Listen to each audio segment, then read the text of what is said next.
Welcome back to another episode of Motogp Mac, and today we're going to talk about the silly season for the 2023 riders that are out of contract at the end of 2023.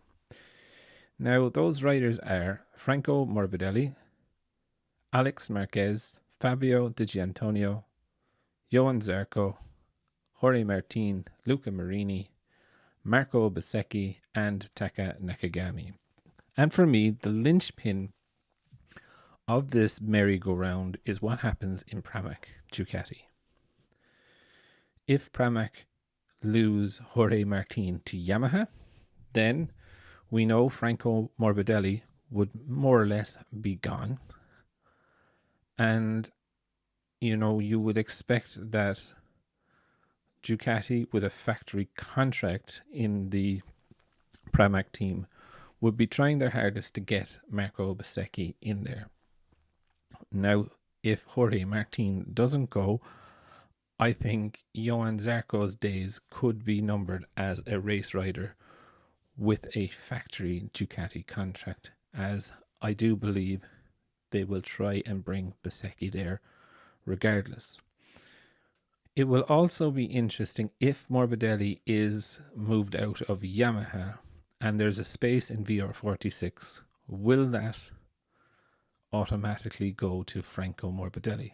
Will the VR46 Academy try to keep him at all costs in Ducati, give him a year or two in the Ducati to prove what he has got, and that it was actually the fact that the Yamaha wasn't so great?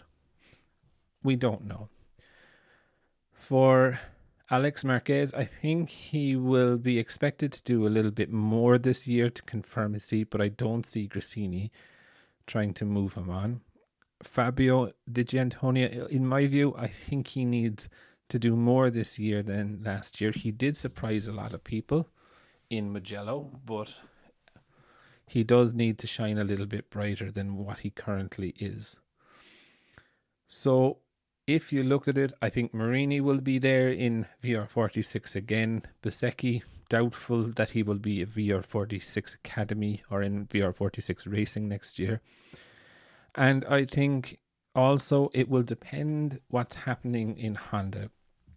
Now, with Rins and Mir and Marquez, I'm not quite sure they will hold on to Nakagami. Will it be the time for Agora to step into the spot? I genuinely don't know. Mir's not getting on with the Honda. Rins has got a kind of a slap on the wrist from Honda, so he's not seen in the best light lately. Marc, and I think Marc is the biggest question mark for me. For example, I would assume that Honda have a watertight contract, but I would also assume that Marc's management was smart enough to always give him a performance exit clause from his contract.